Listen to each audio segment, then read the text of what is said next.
Hello and welcome back दोस्तों। एक बार फिर से स्वागत है आप सभी का आपके अपने प्यारे channel success knowledge YouTube channel पर। देखिए दोस्तों, सभी लोग इस चैनल को सब्सक्राइब कर लीजिए क्योंकि 12th फिजिक्स एंड केमिस्ट्री की पूरी तैयारी इसी चैनल पर करवाई जाती है। और अगले आने वाले समय पर आपको एयरफोर्स की फिजिक्स एंड मैथ की क्लासेस मैं जल्दी प्रोवाइड कर रहा हूँ। आप खींच के 10 दिन रुक जाइए, 10 दिन बाद अपने सभी बड़े भाइयों को बता दीजिए कि इस चैनल पर एयरफोर्स एनडीए नेवी की फिजिक्स एंड मैथ की फुल प्रिपरेशन कराई जाएगी। ठीक है, वैकेंसी आने दीजिए। वैकेंसी आने पर मैं वैकेंसी की डिटेल बताऊंगा और मोबाइल से आपको कैसे वैकेंसी को अप्लाई करना है ये बताऊंगा। इसके बाद आपकी क्लासेस देना स्टार्ट करूंगा, उसमें से मॉक टेस्ट भी करवाऊंगा। तो सभी लोग सभी को सूचित कर देंगे कि इस चैनल को सब्सक्राइब करिए और इस वीडियो को शेयर कर दीजिए। देखिए, हम लोगों में 12th फिजिक्स चैप्टर 6 चल रहा था। इस चैप्टर 6 में मैंने आपको बताया था कि इस चैप्टर में पूरे चैप्टर में दो चीजें इंपॉर्टेंट है। कौन कौन सी? पहली हो गई स्वप्रेरण या स्वप्रेरकत्व या स्वप्रेरण गुणांक। ठीक है, दूसरा हो गया अन्योन्य प्रेरकत्व या अन्योन्य प्रेरण गुणांक। या तो इनकी डेफिनेशन पूछी जाएगी या तो इनके जो मैंने बहुत सारे आपको फार्मूले निकले हैं दो दो, उनके न्यूमेरिकल्स पूछे जाएंगे। तो मैं स्पेशली दो न्यूमेरिकल्स करवाऊंगा इस वीडियो में, जो कि एक स्वप्रेरण का होगा और एक अन्योन्य प्रेरण का होगा। इनको आपको कंप्लीट करना है। ठीक है, देखिए पहला न्यूमेरिकल कह रहा है 100 फेरों वाली एक कुंडली में कोई 1,000 फेरे वाली कोई कुंडली है जिस पर 2.5 एम्पीयर की वैद्युत धारा प्रवाहित करने पर कुंडली में बद्ध चुंबकीय फ्लक्स यानी कि चुंबकीय फ्लक्स फाई का मान दिया गया है। तो कह रहा है कि कुंडली में स्वप्रेरकत्व का मान क्या होगा। तो सबसे पहले जो वैल्यू दी गई है उसे आपको लिखना है। कैपिटल एन से हम प्रवाहित करते हैं फेरों की संख्या। फेरों की संख्या क्या होती है? Capital N. इसके बाद एम्पियर की धारा आई हमारा होता है वैद्युत धारा, तो आई बराबर दिया 2.5 एम्पियर यानी कि 2.5 एम्पियर। इसके बाद कह रहा है वैद्य चुंबकीय फ्लक्स। तो चुंबकीय फ्लक्स आप जानते हैं फाई इक्वल टू दिया है 1.4 इंटू 10⁻⁴ वेबर। इसके बाद दोस्तों आपसे कुछ और बोल रहा है क्वेश्चन। क्या बोल रहा है? आपसे बोल रहा है स्वप्रेरकत्व प्रेरण का मान क्या होगा स्वप्रेरकत्व का। तो स्वप्रेरकत्व क्या होता है? एल। तो एल बराबर आप लगा देंगे क्वेश्चन मार्क। अब आप क्वेश्चन में जो भी मैंने स्वप्रेरण पढ़ाया था आपको स्वप्रेरकत्व, उस पर आपको ये दिमाग लगाना है कि कोई एक ऐसा फार्मूला है जिस पर एल भी हो, आई भी हो, एन भी हो और डेल्टा ओ ये भी हो, क्या बोलते हैं इसको, फाई भी हो। ऐसा कोई फार्मूला मैंने आपको पढ़ाया हो अब से लेकर तब तक पूरे उस वीडियो में, तो उसे आप कमेंट करके बता सकते हैं। अगर आप ऑफलाइन वीडियो देख रहे हैं, मतलब लाइव क्लास में नहीं बाद में देखते हैं, तो भी आप कमेंट करके बता सकते हैं कि हाँ मैंने ये फार्मूला पढ़ा था और ये मुझे बहुत अच्छा लगा। तो यहाँ पे देखिए मैं बता देता हूँ। एल बराबर मैंने आपको बताया था first law of Faraday, N बराबर delta phi upon delta T. ठीक है, delta phi upon delta T. लेकिन इसी से मैंने एक फार्मूला प्रूव करवाया था डेल्टा बी अपॉन, ये चुंबकीय बोल रहा है ना इसलिए डेल्टा होगा। अगर चुंबकीय क्षेत्र बोलता तो ई, ओ सॉरी वैद्युत क्षेत्र बोलता तो ई,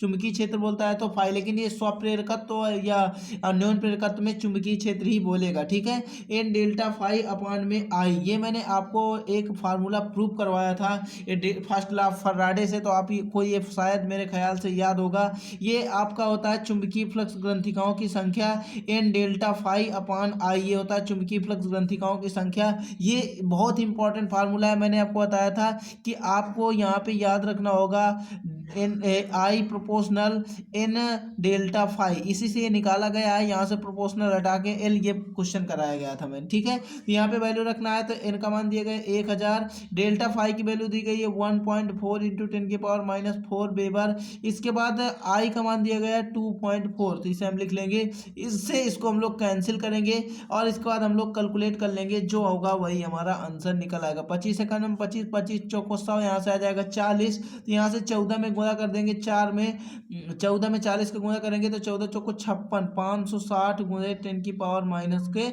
तो इसको हम क्या करेंगे, दशमलव को इधर लाएंगे तो हो जाएगा 5.6 इंटू 10⁻²। ठीक है, क्यों? क्योंकि दशमलव हर संख्या का यहाँ होता है, जब हम दशमलव को इधर ले जाते हैं तो हमारी जो पावर होती है वो प्लस में बढ़ती है, इसलिए प्लस की पावर इस माइनस की पावर से माइनस होके ये बना देगी। तो आई होप दोस्तों समझ में आया होगा। जिस किसके समझ में नहीं आया कमेंट में जरूर बताना।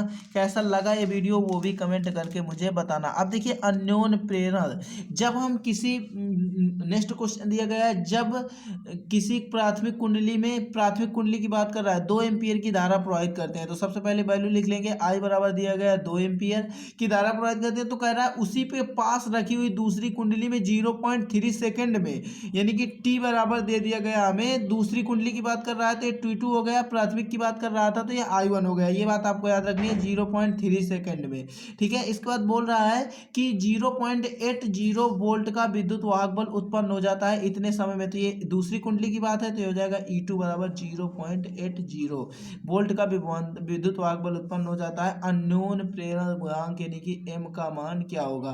तो देखिए मैंने इसका भी आपसे रिलेटेड फार्मूला बताया था, तो जिसको भी इसका रिलेटेड फार्मूला पता है वो एक बार कमेंट करके बता सकता है, तो मैं थोड़ा सा उसके बारे में सोच सकता हूँ कि हाँ इसने किया कम से कम, क्योंकि सभी बच्चे नहीं कर पाते।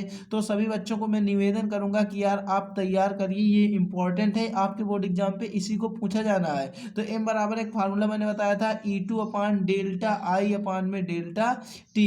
तो ये फार्मूला है, मोस्ट इंपॉर्टेंट है, इसे मैंने कहा था लिख लीजिए। तो देखिए अगर मैं यहाँ से M बराबर और निकालूं तो ये डेल्टा T ऊपर चला जाएगा, तो ये हो जाएगा E2 इंटू में डेल्टा T अपान में डेल्टा I, ठीक है। ये क्या हो जाएगा E2 अपान में डेल्टा I। अब हम लोग क्या करेंगे, वैल्यू रख देंगे, आंसर आ जाएगा।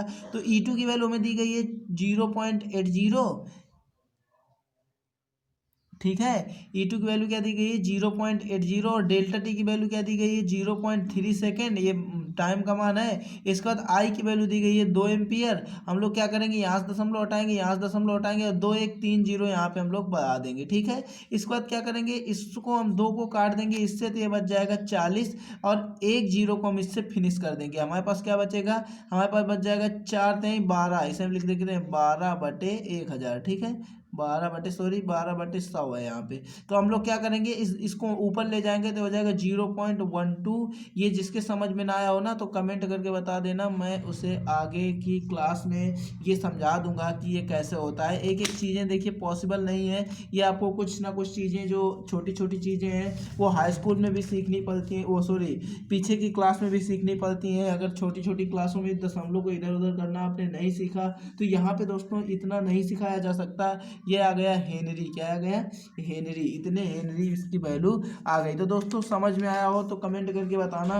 देखिए मैंने इस छोटी सी वीडियो में आपको बताने की पूरी कोशिश की कि कैसे कैसे न्यूमेरिकल्स इस क्लास पे मतलब इससे रिलेटेड आते हैं, ठीक है। तो अगर ऐसे क्लासेस ऐसे न्यूमेरिकल्स आप कर पाएंगे तो भी बोर्ड एग्जाम पर आपके अच्छे मार्क आएंगे। यहाँ पे भी आप हेनरी लिख लीजिएगा पहले वाले न्यूमेरिकल में। मिलेंगे नेक्स्ट क्लास में, तब तक के लिए जय हिंद।